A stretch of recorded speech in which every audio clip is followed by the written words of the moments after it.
Hey guys, it's Chet from MTG Unlimited, and today I have a Griselbrand modern deck tag for you. So G-Brand stands for Griselbrand, just so you know. So right now we have a picture of the deck on MTG Vault. That way you can get the numbers right. I will have a link to the MTG Vault in the description, so you can proxy the deck if you want to. This deck does play fairly fast, and until you get Griselbrand out, it's kind of slow and not too fun, but you should get him out at least turn 4 or 5. Well, that's what I averaged. You can get him out turn 1 if you get like a god hand, but yeah, that's about it for the deck, so let's get right into the cards.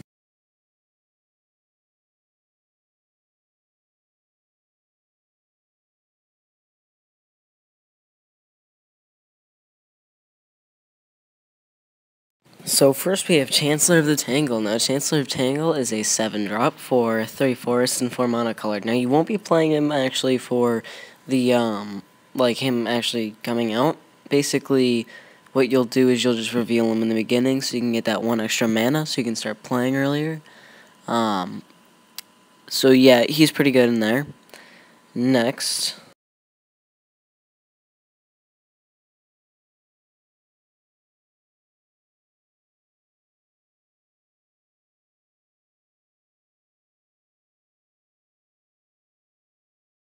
we have Griselbrand, the main focus of this deck. Now, Griselbrand is an 8-drop for 4 swamps and 4 monocolored, but you won't be playing him with mana. He has flying and lifelink, and he has a ability for pay 7 life and draw 7 cards. He is a 7/7. So basically, what you'll be doing with him is you'll be swinging right away.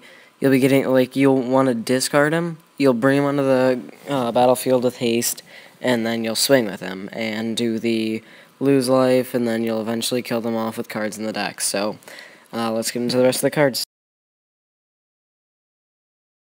Here we have Simic Spirit Guide. Now Simic Spirit Guide is a 3-drop, 1 mountain, 2 monocolored. He is a 2/2, and remove Simian Spirit Guide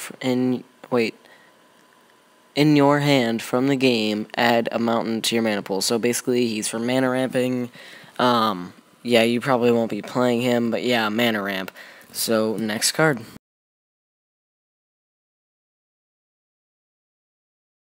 Crimson Wisps.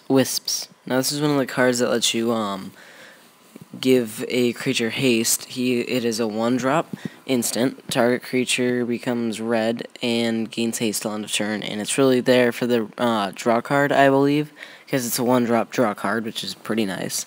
So, next card.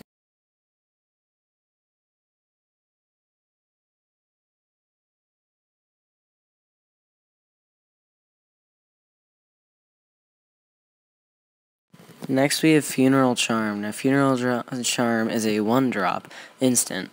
Choose 1. Target player discards a card, or target creature gets +2, -1 till end of turn, or target creature gains Swamp Walk till end of turn. Basically, that's there so that you can discard Griselbrand from your hand.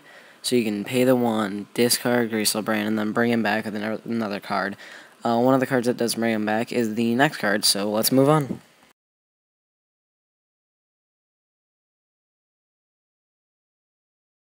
Here we have Goryo's Vengeance. Goryo's Vengeance is a 2-drop, 1 swamp, 1 monocolored, and it's an instant. Return target legendary card from your graveyard to play. That creature gains haste. Remove it from the game at the end of the turn.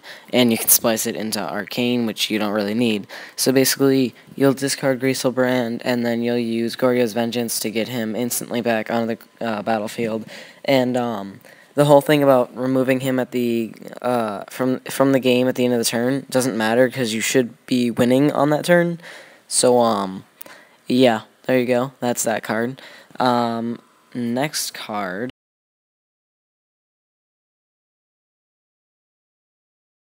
is a Lightning Axe. Now, Lightning Axe is a 1-drop for 1 mountain. It is an instant, and it's as an additional cost to Lightning Axe. Discard a card or pay 5 monocolored. Lightning Axe deals 5 damage to target creature. So basically, you can do that and discard a card, which would be Griselbrand, and then do 5 damage to one of their creatures. So you can kill something that's attacking you, and discard Griselbrand and get ready for your combo. So, let's move on.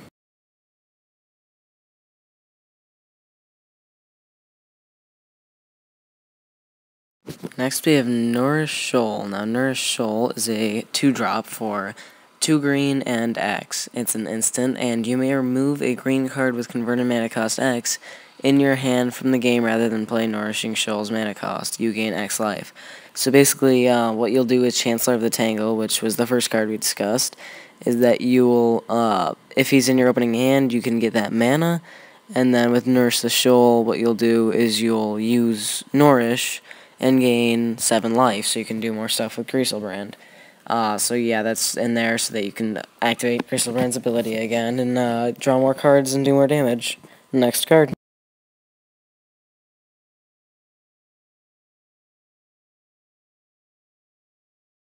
Next we have Pact of Negation. Now Pact of Negation is a 0-drop. It's an instant, and let's read off the abilities. Pact of Negation is blue. Counter target spell. At the beginning of your next upkeep, pay 3 mana colored to blue. If you don't, you lose the game. So basically, that's only there because you're playing it on your turn, so don't think of playing it as an instant speed. You're going to have Griselbrand out, and if you need to counter something, you just Pact of Negation, so that they can't do anything. Plus, it costs 0 mana, so you don't have to have mana open to use it. Very useful, very good to protect Griselbrand, and yeah, that's about it for that card, so we're moving on to the next one. So the next card would be Soul Spike. Soul Spike is a 7-drop for 2 swamp and 5 monocolor. It is an instant. You may remove 2 black cards in your hand from the game rather than play Soul Spike's mana cost. Soul Spike deals 4 damage to target creature or player. You gain 4 life. So I assume that's there just to kill off some creatures, and you can gain life from it. But the whole thing about removing 2 cards from your from your hand and from the game is kind of annoying. But then again, it is the damage. You do gain the life, so you can activate Griselbrand again. I mean, if you do 2 of these or gain life another way. So, let's go to the next card. So here we have Faithless Looting. Faithless Looting is a 1-drop. It's draw 2 cards, then discard 2 cards. So, you can basically discard Griselbrand from your hand and get 2 helpful cards to put Griselbrand down and attacking for whatever you need. Plus, it has flashback, so you can use it again if you need to. So, pretty good in general.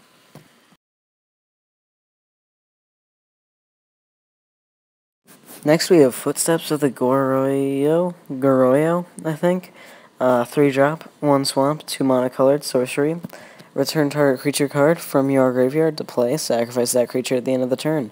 So basically, you can bring Griselbrand back from your graveyard and then put him down so that he's out, at least.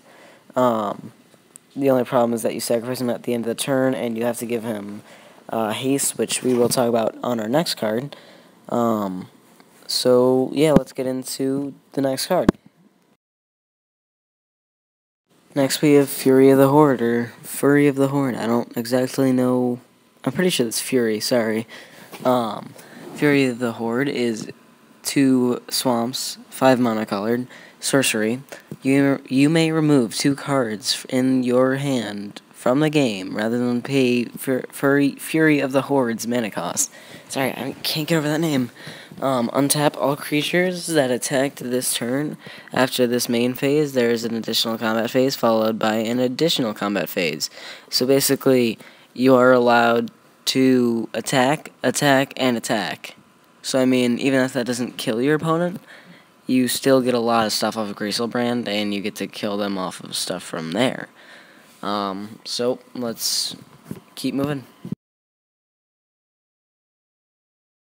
Next we have Blackcleave Cliffs. It is a land. Blackcleave Cliffs enters the battlefield, taps unless you control 2 or fewer other lands. Tap, add a swamp or a mountain to your mana pool. So basically, after your 3rd land drop, if you play this, it comes in tapped. But otherwise, it does not. So basically just a dual land in a sense. So let's move on to our next card.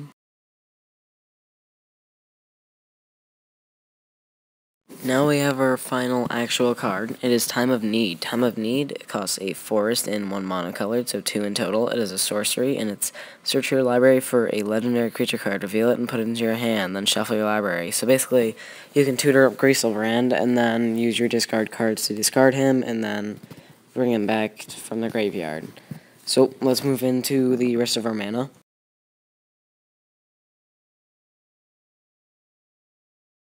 Here we have City of Brass. City of Brass is a 0-drop because it is a land. City of Brass is whenever City of Brass becomes tapped, it deals 1 damage to you, and tap, add 1 mana of any color to your mana pool. So basically, it's a mana confluence. I think it is more money, but it might be less.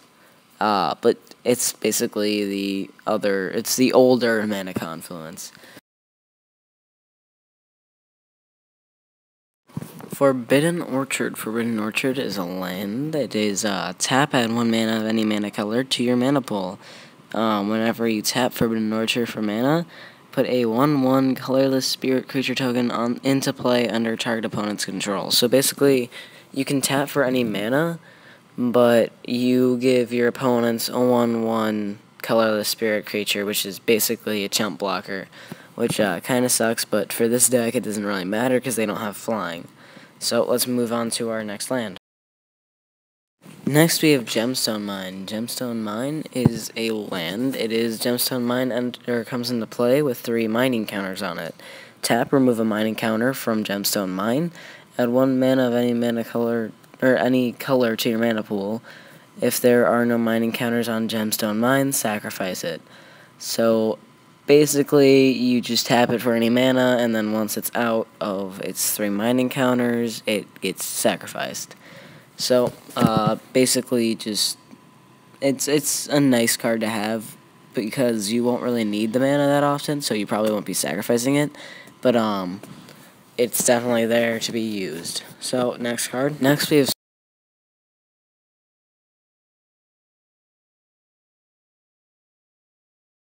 So here we have Sulphur Springs. Sulphur Springs is tap, add 1 mana of any color to your mana pool. Tap and add either a swamp or a mountain to your mana pool. Sulphur Springs deals 1 damage to you. So basically, it's there for your mana. You won't be using it too much, so you won't be losing much life. But in the end, it doesn't matter because you're just going to be gaining life back with Griselbrand. So let's move on to our final land. So here we have a swamp, so swamp taps for swamp mana. So here we have the sideboard. Now first we have Leyline of Sanctity. Leyline of Sanctity is a 4-drop, 2 plains, 2 monocolored enchantment. If Leyline of Sanctity is in your opening hand, you may begin the game with it on the battlefield. You can't be the target of spells or abilities your opponents control. So basically, it's to block out anything that's going to kill you or anything that's going to block the deck. So, I mean, that's in the sideboard, but yeah, definitely have that in your sideboard. Here we have Funeral Charm again. So, again, Funeral Charm is a 1-drop, instant. Choose 1, target player discards a card, or target creature gets +1/-1 until end of turn, or target creature gains Swamp Mop till end of turn. So, obviously, you're going to be using that for the discard. That's only there if you need it, but I would definitely put that in the deck. I'm not really. I didn't make the deck, but that is in the sideboard. So, I mean, if you do play the deck, I do recommend playing that in the main board. So, let's move on to the next sideboarded card. Here we have Lightning Axe. Lightning Axe is a 1-drop, instant. As an additional cost to play Lightning Axe, discard a card or pay 5. Lightning Axe deals 5 damage to target creature. So that's in the sideboard. Basically there to discard Griselbrand and deal damage to a creature that needs to get off the field. So next card. So now we have Through the Breach. Through the Breach is a 5-drop, 1 mountain, 4 monocolored, instant. Put a creature card from your hand into play. That creature has haste. Sacrifice that creature at the end of the turn, and you can splice it into Arcane, which isn't important. So basically, that's there to get out Griselbrand if you need to. I don't know why this isn't a main board. Probably because it costs a lot of mana. But I don't know. That's a good card for sideboard, just in case you need it. Yeah. That's about it for that card, so let's move on to the rest of it.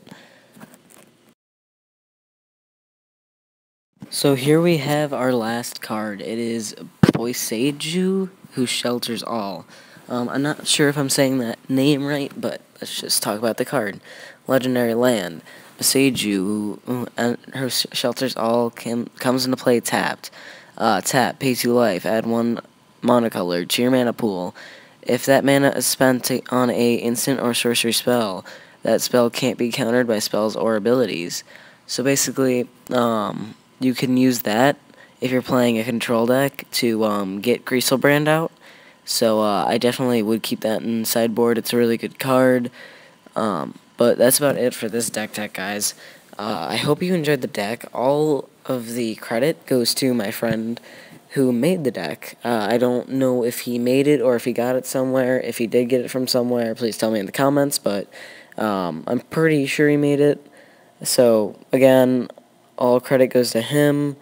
You can proxy the deck off of MTG Vault, link in the description. So, thanks for watching. Like, subscribe, tell your friends, and I'll see you all in the next video.